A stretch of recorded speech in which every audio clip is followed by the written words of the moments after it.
예, 오늘은 미친 듯이 심플이라는 단어 제목으로 우리 하나님 말씀 증거하도록 하겠습니다. 사도행전은 28장으로 되어 있는데 그 1장부터 21장과 21장부터 마지막 28장까지 분위기가 반전이 된다 그랬습니다. 21장부터 28장까지는 그 앞부분은 바울에 대해서 묘사하기를 전도자 바울이었는데 이제 21장부터는 죄수 바울로 변화가 된다는 것입니다. 그 죄수 바울이 되는 계기가 예루살렘에 올라가서 곧장 잡히거든요. 잡혀서 죄수가 되는데 그 올라가기까지의 과정을 이제 지금 살피고 있습니다. 지금 예루살렘에 올라가기 전에 마지막 장면입니다. 여기서 이제 있는 장소가 가이사라인데 가이사라에서 빌립 집사 집에 전도자 빌립 집사 집에 머무르게 되는 모습이 이제 중심입니다. 그 가이사라는 것은 이름 아시죠? 시저라는 말, 시저를 케사르, 케사르를 가이사, 그러니까 황제란 뜻이죠. 황제 이름을 기려서 지은 도시가 가이사라인데 가이사라가 여러 곳도 있었는데 성경에 나오는 대표적인 가이사라, 그 변화산이라 그러죠. 헐몬산 바로 옆에 있는 가이사라를 거기를 이제 가이사라 빌립보 지역에 있는 가이사라 이렇게 말해서 내륙에 있는 겁니다. 그리고 그 서쪽에 지중해 쪽에 있는 해안에 있는 가이사라는 원래 이스라엘에도 그 요바라 그래가지고 항구가 있었는데 그거는 이제 그 지방만 다니는 항구고 국제 항구를 만들었습니다. 그게 가이사라예요. 그래서 가이사라 그러면 로마까지도 갈 수 있는 배가 다니는 큰 항구. 그래서 로마의 총독은 주로 어디에 머물렀냐? 예루살렘에 머무른 게 아니라 가이사라에 머물러 있었습니다. 그러니까 가이사라가 로마의 도시다 이렇게 생각하면 된다는 거예요. 그러니까 배 타고 가이사라에 왔다는 건 뭐예요? 이제 유대에 다 왔다, 항구까지 왔다 그 얘기입니다. 여기서 보여주는 이제 두 가지 메시지가 있는데 하나는 믿음이라는 것은 단순해진다는 거예요. 그 미친 듯이 심플. insanely simple. 단순해지는 게 능력이라는 거고, 또 하나는 사도 바울은 자기 몫에 태인 십자가를 지는 인생을 살았다는 것입니다. 단순해지자, 자기 십자가 지자. 오늘 마지막 메시지 두 가지를 살펴보도록 하겠습니다. 첫 번째는 미친 듯이 심플인데 믿음은 단순해진다는 것입니다. 한번 7절 8절 보십시오. 두로를 떠나 항해를 다 마치고 돌레마이에 이르러 형제들에게 안부를 묻고 그들과 함께 하루를 있다가 이튿날 떠나 가이사랴에 이르러 7 집사 중 하나인 전도자 빌립의 집에 들어가서 머무니라. 두로를 떠났죠. 돌레마이에 갔다 하루 묵으면서 안부를 물었다. 그 다음날 가이사랴 갔다. 쭉 보면서 느끼는 게 무엇입니까? 이 바울은 어디를 가든지 아주 단순하고 간단한 여정을 합니다. 그죠? 아주 단순하잖아요. 뭐 군더더기가 하나도 없다는 것입니다. 사람들 쉽게 만나고 하는 일도 단순하고 그냥 자다가 깨면 말씀 증거하고 그랬다라는 거예요. 우리가 이거 살 때 얼마나 복잡합니까? 그 사람 성향이 어떤 사람이냐, 우리 편이냐 아니냐, 이제 그 사람이 무슨 의도로 나를 불렀느냐, 거기 묵어도 되니 안 되니, 소문이 나는 집이니 아니니, 이제 그는 누구 라인이야. 복잡하잖아요. 복잡한 이유가 무엇입니까? 다 가짜 기그 때문에 그렇다는 것입니다. 명확한 믿음을 가진 사람은 시간이 가면 갈수록 자꾸 인생이 단순해져요. 교회도 마찬가지입니다. 교회도 진짜 하나님의 성령이 임재하는 강력한 교회가 되면 교회의 모든 것들이 단순해집니다. 단순해지기 시작해요. 진짜 중요한 일만 집중하게 되고 그게 생명의 능력이라는 것입니다. 복잡하다는 건 무슨 얘기입니까? 모른다는 거예요. 말 복잡하게 하죠. 그 모르는 사람이 하는 얘기입니다. 모르니까 복잡해져요. 또 꼼수가 있기 때문에 복잡해지는 것입니다. 또 핵심이 아니기 때문에 그렇습니다. 가짜기 때문에. 가짜는 분주해 하는 게 많아요. 뭐 이것저것. 왜 가짜니까. 진짜는 하나만 바라보게 되어 있다는 것입니다. 여러분 그런 얘기 들어봤습니까? 이제 신학교 다닐 때 저도 그렇고 뭐 여러분도 그렇고 좀 예수 믿는 목사라든지 또는 뭐 전도사라든지 아니면 또 예수 오래 믿었던 분들 가운데 대화 중에 이런 말이 있죠.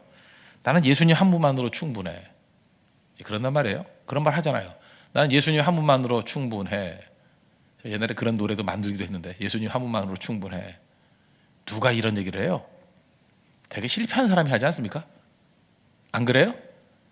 뭐 목회도 이렇게 하다가 목회의 실패라는 말이 좀 어폐가 있지만 뭐 뜻대로 잘 안 되는 거 잘 안 될 때 마지막 가서 뭐라 그래요? 난 예수님 한 분만으로 충분해. 요즘에 이제 입시도 이제 있지 않습니까? 떨어지고 난 다음에 위로해 주러 가면 야 힘내라 그러면 나는 예수님 한 분만으로 충분해. 그러죠. 사업도 하다가 망하면 난 예수님 한 분만으로 충분해. 잘 사귀다가 이제 자기가 찬 게 아니라 버림받으면 예수님 한 분만으로 충분해. 좀 눈물 나죠? 예, 충분해. 그래서 우리는 이 말을 들을 때마다 사실 굉장히 좋은 말인데 예수님 한 분만으로 충분해 그러면서 우리는 약간 동정심을 갖게 되고 또 마음속에 무슨 마음을 푸느냐 하면은 나는 절대로 저런 말 하지 말아야지. 이런 생각을 한다라는 것입니다. 그래서 실제로 우리 인생이 복잡해지는 거예요. 예수님 한 분만으로 충분하게 살지 않고 믿음을 가지고 갖출 수 있는 건 다 갖추는 거예요. 스펙이란 스펙은 다 갖추는 거예요. 그래서 보란 듯이 허점 없이. 여러분 잘 보십시오. 예수님 한 분만으로 충분해. 이것이 비참해지는 사회는요, 이것이 비참해지는 교회는 예수님 말고 다른 걸로 채워진다는 얘기가 똑같다는 것입니다. 그럼 그 자체가 가짜죠. 그게 어떻게 예수님만 추구하는 인생이 되겠습니까? 그런데 이게 인사치레로 예수님 한 분만으로 충분해가 아니라 정말 그 교회의 분위기가 성령께서 강하게 임재하시고 예수님만 바라보는 교회가 되면요, 똑같은 말인데 달라요. 예수님 한 분만으로 충분해. 그 어떤 것으로도 유혹이 안 되고요, 그 어떤 것으로도 장애가 안 되는 인생이 된다는 것입니다. 사도 바울은 이 말에 힘이 있었어요. 이 말에 힘이 있었다고요. 예수님 한 분만으로 충분해. 실패자의 얘기가 아닙니다. 이게 뭐 포기해서 하는 얘기가 아니에요. 그것이 그의 삶을 사로잡고 있기 때문에 그런 능력의 종이 되었다는 것입니다. 그래서 우리 교회도 그랬으면 좋겠어요. 뭐 실패자가 되었던 뭐 성공자들, 그래 이 말은 누가 하느냐? 실패자가 하는 거잖아요.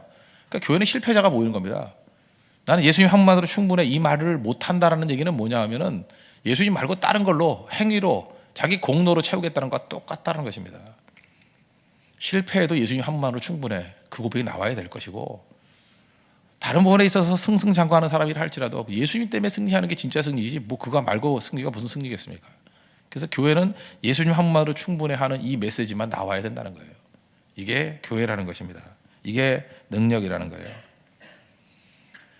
13절을 보면은 이게 중요한 얘기가 나오는데, 바울이 대답하되 여러분이 어찌하여 우울어 내 마음을 상하게 하느냐? 나는 주 예수의 이름을 위하여 결박당할 뿐 아니라 예루살렘에서 죽을 것도 각오하였노라. 이 각오라는 단어가 굉장히 중요한 것 같은데, 각오했다. 바울은 결심한 인생입니다. 다니엘서 1장 8절에 뜻을 정하여, 똑같은 얘기죠. 각오했다, 뜻을 정했다, 결정한 인생입니다. 바울은 마음이 흔들리지 않았습니다. 이미 결정했기 때문에 그래요. 우리 많은 사람들 흔들흔들하죠. 뭐 이 소리 듣고 흔들, 저 소리 듣고 흔들, 믿음이 없는 거예요. 흔들릴 게 없겠죠. 이거 해야 될지, 저기 가야 될지, 여기서 해야 될지, 저기서 해야 될지 결정하지 못하면 방황한다는 것입니다. 그러니까 마귀는 우리에게 결정 못하게 만들어요. 그죠? 이게 믿음이 없는 거예요. 그래서 하나님께서 우리에게 위기 상황을 준다는 건 뭐냐 하면 마음 결정하게 만드는 거고, 흔들림이 오면 굳건한 믿음 가운데 서게 만든다는 것입니다. 바울이 뭐라 그래요? 어찌하여 울어 내 마음을 상하게 하느냐? 무슨 얘기예요? 마음을 약하게 하지 말라, 그 얘기죠. 마음을 흔들지 말라. 우리 주변에도 그 믿는다고 하면서 격려라고 하면서 마음 흔드는 사람이 있어요. 누가 마음을 흔들죠? 자기가 흔들리니까. 흔들리는 사람이 또 흔드는 거거든요. 믿음이 뭐예요? 흔들리지 않는 겁니다. 굳건해지는 거. 이상하게 그 사람과 대화를 나누면 흔들리지 않아요. 흔들리지 않는 사람이 지도자입니다. 그래서 하나님께서 그 가정도 그렇고 국가도 그렇고 뭐 교회도 그렇고 크게 키우기 전에는 항상 이렇게 위기를 줘요. 위기를 줘가지고 이런 가짜들을 솎아낸다고요. 지도자 같지도 않은 지도자들, 그죠? 이런 반푼이 같은 애들 다 뺀다고요. 흔들흔들하는 것들. 그래야 기초가 잘 되는 거죠. 여러분 결혼하기 전에도 많은 그 고난과 환란이 있을 겁니다. 왜? 그래 봐야 알죠. 이 사람이 가장으로서의 자격이 있는지 없는지. 그 멘탈이 맨날 다 무너져가지고 아무것도 아니고 쓸데없는 말 한마디에 쓰러지고 그러면 어떻게 가정을 이끌어 가겠어요? 그 삶에 있어 그거라고요. 사도 바울이 단호하게 얘기잖아요. 어찌하여 울어 내 마음을 상하게 하느냐? 흔들지 마. 너희들 하는 게 짓고 올바른 일이 아니야. 예수님께서 십자가 지실 때 계속해서 하는 게 뭐예요? 기도하면서 흔들리지 않는 거죠. 흔들리지 않는 굳건함을 가지고 십자가를 향해서 나아가는 것들을 보여주고 있지 않습니까? 하나님 앞에서 우리 이 모습이 있어야 된다는 것입니다. 그리고 내용이 뭐예요? 주 예수를 위하여, 주 예수의 이름을 위하여. 로마서 1장 5절에도 비슷한 말씀이 나와요. 그로 말미암아 우리가 은혜와 사도의 직분을 받아 그의 이름을 위하여 모든 이방인 중에서 믿어 순종하게 하나니. 우리가 뛰는 목표가 뭐예요? 내 이름이 아니에요. 주의 이름을 위하여. 예수 그리스도의 이름을 위해서 나아갈 때, 복음 증거할 때, 말씀 증거하는 거 마귀가 제일 싫어하거든요. 여러 가지 환난과 핍박과 난관이 있다라는 것입니다. 근데 주 예수를 위하여. 목표가 명확하니까 흔들리지 않잖아요. 마음 흔들지 말고 주 예수의 이름을 위하여 초점 맞춰. 그리고 뭐 했다고요? 각오했다. 각오했다. 이 내용이 무엇입니까? 나는 예수님 한 분만으로 충분해. 그 고백이라는 거예요. 결국은 신앙이라는 것은 예수님 한 분만으로 충분해. 이것이 진짜 속에서부터 터져나오는 고백이 되어야 된다는 것입니다. 그게 교회입니다. 그래서 교회는 화살 하나 가진 자들입니다. 화살 2개 가진 사람이 화살 하나 가진 사람을 못 이긴다 그러잖아요. 하나밖에 없어요. 오직 예수예요. 오직 예수. 그 이름밖에 없습니다. 다른 이름이 없어요. 바울과 같이 우리가 단순하게 예수님만 바라보는 것을 통해서 흔들리지 아니하는 우리 믿음의 신실한 종 되기를 바랍니다. 그랬더니 힘든 길이지만 15절 보세요. 이 여러 날 후에 여정을 꾸려 예루살렘으로 올라갈세. 여기서 느끼는 감정이 뭐예요? 가벼운 발걸음. 참 가볍네. 어쩜 저렇게 힘든 곳에 죽으러 가는데 저렇게 가볍게 가죠? 그냥 가잖아요. 그냥. 우리 가운데 이런 모습이 있어야 돼요. 그냥 가는 거예요. 그냥. 이게 믿음이라는 것입니다. 여러분 믿음을 단순화시키고 복잡하게 만드는 것은 가짜라는 거. 주님만 바라보고 담대하게 나갈 수 있는 믿음의 종 되기를 바랍니다. 두 번째는 내 몫에 태인 십자가가 있다는 거예요. 각자에게 주어진 십자가가 있다는 것입니다. 이 환란을 예언합니다. 어디서 예언했죠? 제일 먼저는 그 밀레도에서 올라가지 마라, 가면 죽는다, 뭐 거기도 있었고, 두로에서도 또 나타나가지고 또 가지 마라, 뭐 예언했고, 또 여기 가이사라에도 이 9절 보십시오. 그에게 빌립 집사입니다. 딸 넷이 있으니 처녀로 예언하는 자라. 저도 이랬으면 좋겠네요. 그에게 딸 2이 있으니 처녀로 예언하는 자라. 그럼 얼마나 좋겠어요, 그죠? 2딸이 예언하면 받아다가 그냥 전하면 설교가 되고 참 좋겠는데, 그에게 딸 2이 있으니 처녀로 예배하는 자라, 뭐 율동하는 자라. 이게 딱 맞겠네. 하여튼 그 사도 바울은 그 빌립 집사 집에 가가지고 4명의 딸을 보면서 참 부러웠겠죠. 4명이 그 예언하는 자라. 빌립, 전도자 빌립. 그죠, 그랬죠. 근데 그 집에 4딸뿐만 아니라 아가보라는 사람이 또 왔어요. 10절 보니까 아가보라는 사람이 이제 유대로부터 내려왔는데 11절. 우리에게 와서 바울의 띠를 가져다가 자기 수족을 잡아매고 말하기를 성령님 말씀하시되 예루살렘에서 유대인들이 이같이 이 띠 임자를 결박하여 이방인의 손에 넘겨주리라 하거늘 우리가 그 말을 듣고 그곳 사람들과 더불어 바울에게 예루살렘에 올라가지 말라 권하니. 이 사람은 이제 이렇게 뭐 몸으로 보여줬죠. 띠 임자가 그렇게 된다. 여기서 우리 2가지 흐름을 볼 수 있죠. 성령께서 계속해서 환란이 있다 이렇게 알려줘요. 근데 한 군데도 하나님이 가지 말라 그런 말은 없어요. 그 앞부분에서 우리 살폈죠. 우리가 의사결정을 내릴 때 크게 보면 2가지로 내려요. 그냥 앞에 좋은 걸 먼저 합시다. 사명. 내 사명이 무엇인가. 그래서 사명 완수 쪽으로 가요. 또 하나는 알게 모르게 우리는 고난 회피. 고난이 있으면 고난을 회피하는 쪽으로 가요. 그 맞지요. 뭐 미친 사람이 아닌 이상 뭐하러 고난 있는 곳을 가요. 고난을 피하는 게 좋은 거지. 안 그래요? 여기 좋은 길이 있고 여기 험난한 길이 있으면 편한 길로 가지. 자동차도 여기 무슨 비포장도로 있고 포장도로 있으면 포장도로로 가지 비포장도로로 가겠어요? 그 일부러 우리가 무슨 메조키스트도 아니고, 그죠? 이렇게 자학주의자도 아니고. 그러니까 2가지예요. 언제나 사명이 있으면 사명의 길로 가는 거고, 고난이 있으면 고난을 피하는 길로 가는 거고. 근데 문제는 뭐냐? 이게 딱 둘이 맞아떨어지면 좋은데 이 2가지가 충돌할 때가 있잖아요. 충돌. 사명의 길은 맞는데 고난이 너무 많아요. 되게 이런 게 힘든 거 아닙니까? 그죠? 그럴 때 어떻게 해야 되느냐? 그럴 때 우리가 그 사도행전 20장 24절의 말씀이죠. 내가 달려갈 길과 주 예수께 받은 바 사명, 곧 하나님의 은혜의 복음을 증언하는 일을 마치려 하면은 이게 사명이잖아요. 나의 생명조차 조금 더 귀한 것을 여기지 않겠다. 고난 감수하고 간다. 그 얘기죠. 지금 사도 바울에게 이 얘기입니다. 그러니까 십자가라는 건 뭐예요? 십자가는 고난이잖아요. 고난이니까 피해야 되는 거 아니에요? 원래는 피해도 돼요, 사실은. 근데 사명과 결부된 십자가라 그러면 그건 십자가의 의미가 뭐예요? 사명이라는 게 사명. 사명이 포함된, 그러니까 사명이 고난으로 포장된 사명이 있다는 거예요. 그 십자가예요. 내 몫에 태인 십자가라고. 그건 짊어지고 가야죠. 그런 게 우리 인생 가운데 다 있다는 것입니다. 근데 이걸 좀 해석을 좀 달리 해보면요, 고난이라고 말하는 것, 십자가라고 말하는 것이 그 사람의 사명일 가능성이 또 크지요.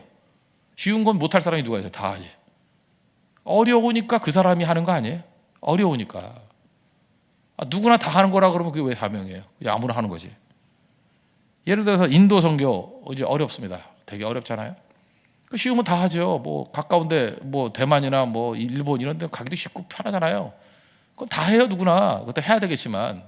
근데 멀리 비용과 시간 뭐 여러 가지 환경 안 좋은데 그것도 뭐 뉴델리도 아니고 비하로 뭐 이런데 그 쉽지 않잖아요.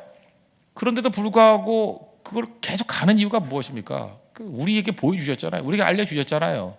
그러니까 힘들어도 가야죠. 십자가예요. 쉬운 곳만 가는 거 아닙니다. 여러분들 지금 신앙생활 제일 나쁜 것 중에 하나가 뭐냐면 뭐 어디 싼 데 없어요, 뭐 편한 데 없어요, 잠자리 좋은 데 없어요. 계속 그런 거 물으면 대답은 해주죠. 니네 집이 제일 편해. 대답은 해주시지만 그건 사명자가 아니죠. 그건 뭐라 그래요? 그건 짐승 같은 인생이죠. 편한 것만 찾으니까. 편한 것만 찾으면 안 되고 사명자가 있다 그러면, 사명이 있다 그러면 그것을 향해서 나아가는 모습이 있어야죠. 일제시대 때 주기철 목사님이 그랬습니다. 그 많은 사람들이 일본의 그 폭력에, 국가 폭력에 굴복해가지고 신사참배했잖아요. 그때 제일 힘든 게 뭔지 알아요? 주변 사람들이 다 하잖아. 유명한 목사들도 다 하잖아. 그 국민 의례래. 다 하잖아. 또 명분 주잖아요. 국민 의례래. 왜 나만 하지 말아야 되느냐? 쉽지 않죠. 눈 딱 감고 한 번만 그냥 고개 숙이면 되는데, 나의 양떼가 있는데, 근데 주의 성령께서 건져간 우상숭배다라는 마음을 주시잖아요. 그래서 고문당하고 감옥에 들어가고 죽기까지. 그게 자기 몫의 태인 십자가예요. 한번 거꾸로 생각해 보세요. 저희 할아버지도 사실 신사참배 안 해가지고 옥고를 치료했던데, 모든 사람들, 제가 볼 때 그래요. 뭐 목사가 10,000명 있다 합시다. 10,000명이 다 신사참배했어요. 근데 사실 우리가 귀한 게 10,000명이에요. 신사참배하지 않은 1명, 2명, 그 사람이 중요한 거지. 만약에 우리나라의 모든 목사들이 다 신사참배를 했다 그러면 얼마나 부끄러워요. 안 부끄럽습니까? 대만은 뭐 기독교가 세지도 않았지만 뭐 거기 교육자들이 신사참배 거부했다고 없어요. 일본도 없고, 오직 우리나라만 신사참배 거부한 목사들이 있었다고, 성도들이 있었다고요. 수가 아니죠. 누가 끝까지 그걸 지키고 있었는가? 그게 가장 어려운 길이었지만 가장 영광스러운 일이다. 그렇게 말할 수 있다는 것입니다. 남들 다 가는 길 가지 마십시오. 내게 주어진 그 길, 내게 주어진 십자가, 그게 중요한 거죠. 존 웨슬리 얘기해 볼까요? 존 웨슬리 2가지 큰 의미가 있었다고 생각해요. 옛날에 교구라는 게 있었죠. 페리시라 그래가지고 이렇게 구역을 정해줬어요. 이 구역은 네 담당, 뭐 이런 거. 그런데 광부들, 그 어렵게 살고 있는 광부들에게 복음을 증거해야 되는데 자기 교구가 아니에요. 근데 그 교구를 담당하고 있는 목사는 놀고 먹기야. 원래 그 놀고 먹는 목사일수록 남이 와서 건들면 또 내 나우발이야 그러면서 못 건들게 해요. 그거 아세요? 그렇잖아요. 이게 약간 복음 증거도 경쟁이 있어야 돼요. 우리도 지금 4개 진이 있는데 그 경쟁이 약간 있어야 돼. 뭐 자기가 제대로 못 돌보는 거 한 2주 안 나오고, 2주 넘어 하나? 한 달 정도 안 나오고 하면 딴 집에서 데려가서 그 챙기게 만들어 버려야 돼요. 그게 교구를 깨는 의식이야. 감당도 못하면서 왜 자기가 쥐고 있어요? 그러니까 존 웨슬리의 마음 가운데 이게 답답한 거예요. 광부들 지금 복음을 듣기를 저렇게 원하는데, 십자가의 복음을 듣기를 원하는데, 이건 그 교구 목사는 가서 전하지도 않아. 또 갈라 그러면 내 교구다 오지 말라 그래. 그래서 열받아가지고 그냥 갔죠. 가슴이 뜨거워가지고 가서 복음을 증거했더니 광부들이 다 뒤집어지는 거예요. 은혜를 받고. 원래 부흥이 있는 곳에 핍박도 있죠. 그랬더니 또 고발하고, 왜 우리 교구에 와서 저러느냐고 고발하고. 그래서 존 웨슬리가 했던 유명한 얘기 있잖아요. 세계가 나의 교구다. 세계 향해 나간다는 게 아니라 교구란 게 어딨냐. 복음 증거하는데 교구가 어디 있고 제한이 어디 있냐. 다 증거하면 되는 거지. 그래서 그가 지역을 깨버렸어요. 지역을. 우리 사실 복음은 이렇게 깨는 능력이 있습니다. 지역을 깨버렸어요. 그때부터 성령 운동이 벌어지잖아요. 성령 운동이 벌어진다 그러니까 나중에는 또 힘든 곳이 하나 더 있었거든요. 존 웨슬리가 나왔던 학교가 옥스퍼드입니다. 옥스퍼드 좋은 학교입니다. 아십니까? 구두 이름 아니에요. 대학 이름이 좋은 데입니다. 옥스퍼드. 좋은 대학인데 거기 교수들이 불렀어요. 불러가지고 그 설교를 해달라. 그러면 지성적인 설교를 해야 되는데 성령 충만을 받으라. 이게 제목이었어요. 분위기 자체가 썰렁했습니다. 교수들인데, 세계 최고의 석학들이 모인 곳인데 성령 충만을 받으라. 설교가 아주 단순하게 했습니다. 예수님의 제자들은 예수님을 만났습니다.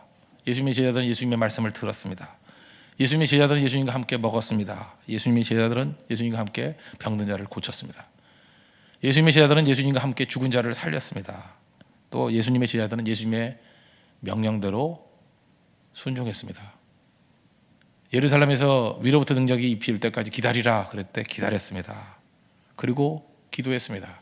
성령이 임했습니다. 성령의 말씀대로 나가서 전하라 해서 나가서 전했더니 하루에 3,000명 회개하고 하루에 5,000명이 주께로 돌아오는 일들이 있었습니다. 그게 설교였어요.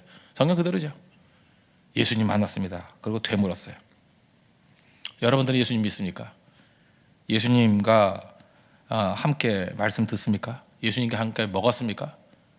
예수님과 함께 죽은 자를 살린 적이 있습니까? 예수님과 함께 병든 자를 고친 적이 있습니까? 예수님 말씀에 순종한 적이 있습니까? 예수님 말씀 듣고 나가서 증인된 적이 있습니까? 잠잠하죠. 그때 그런 얘기를 했어요. 사도행전 5장 39절. 우리는 이 일의 증인이요. 증인되는 게 믿음입니다. 보고 들은 게 있어야 된다는 거예요. 하나님이 자기에게 순종하는 사람들에게 주신 성령도 그러하니라. 누구에게 성령이 임해요? 순종하는 자에게. 거기서 교수들이 다 깨져버렸어요. 저 안에서는 두 군데 깼습니다. 지역을 깨버리고요. 또 하나는 지성을 깨버렸어요. 제일 힘든 데 아니에요. 당시에는 그 틀이 꽉 차여져 있을 때이기 때문에 지역 깨기 쉽지 않습니다. 지역을 깨버렸어요. 언제나 지성은 쉽지 않습니다. 지성을 깨버렸어요. 쉽지 않죠. 쉬운 데 가서 복음 증거하라 그러면 딴 데 가서 했을 거예요. 자기에게 맞는데. 근데 가장 힘들다 그랬던 것을 깨니까 가장 영광스러운 모습이 되죠. 원래 빌립보서 어디 있던 사람이에요? 예루살렘에 있던 사람이에요. 핍박 때문에 흩어졌습니다. 어디로 갔습니까? 사마리아. 힘든 곳이죠. 사마리아에 큰 부흥이 일어났어요. 사마리아. 그 다음에 사마리아에서 부흥이 일어났는데 하나님이 더 어려운 곳으로 보내죠. 갑자기 광야로 가라. 이디오피아 내시 간다게 국고 맡은 자 그를 만나서 변화시켜서 이제 갑틱 기독교라 그래서 이디오피아에 그 믿음의 뿌리를 내린 사람 아닙니까? 그 일했어요. 그리고 지금 어디에 있습니까? 가이사라. 가이사라는 어떤 곳이에요? 로마의 항구라 그랬죠. 많은 사람 오고 가는 사람 거기 왜 살았을까요? 거기서도 복음 증거하고 있잖아요. 내 딸과 함께 예언하는 내 딸과 함께. 다 어려운 것이에요. 쉽지 않은 것이에요. 내 몫에 태인 십자가라고. 그걸 감당할 때 능력 가운데 서게 된다는 것입니다. 그러므로 이 태도에서 제일 중요한 게 뭐냐? 신앙생활하면서 어려움이 옵니다. 도망치지 마십시오. 중요한 거예요. 도망치지 말라고요. 잠수 타지 말라고요. 피하지 말라고요. 사명 잡아버리는 겁니다. 버림받는 거예요. 힘들잖아요. 어렵잖아요. 그럼 엎드리십시오. 위로부터의 능력을 구하라고요. 그게 성도의 자세예요. 능력 주십시오. 하나님 힘 주십시오. 그래서 그 사람을 키우는 거라고요. 성장은 거기에서 있는 겁니다. 평탄함에 무슨 성장이 있어요. 이런 싸움 한 번씩 버리고 난 다음에 이기면 성장하고 이기면 성장하고 결국 십자가는 우리에게 주신 축복이라는 것입니다.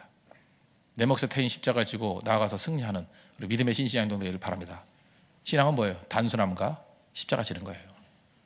단순하게 주님만 바라보고 각오가 있는 신앙인, 또 더 중요한 것은 자기 몫에 태인 십자가 지고 나아갈 수 있는 믿음의 정 되기를 축원합니다.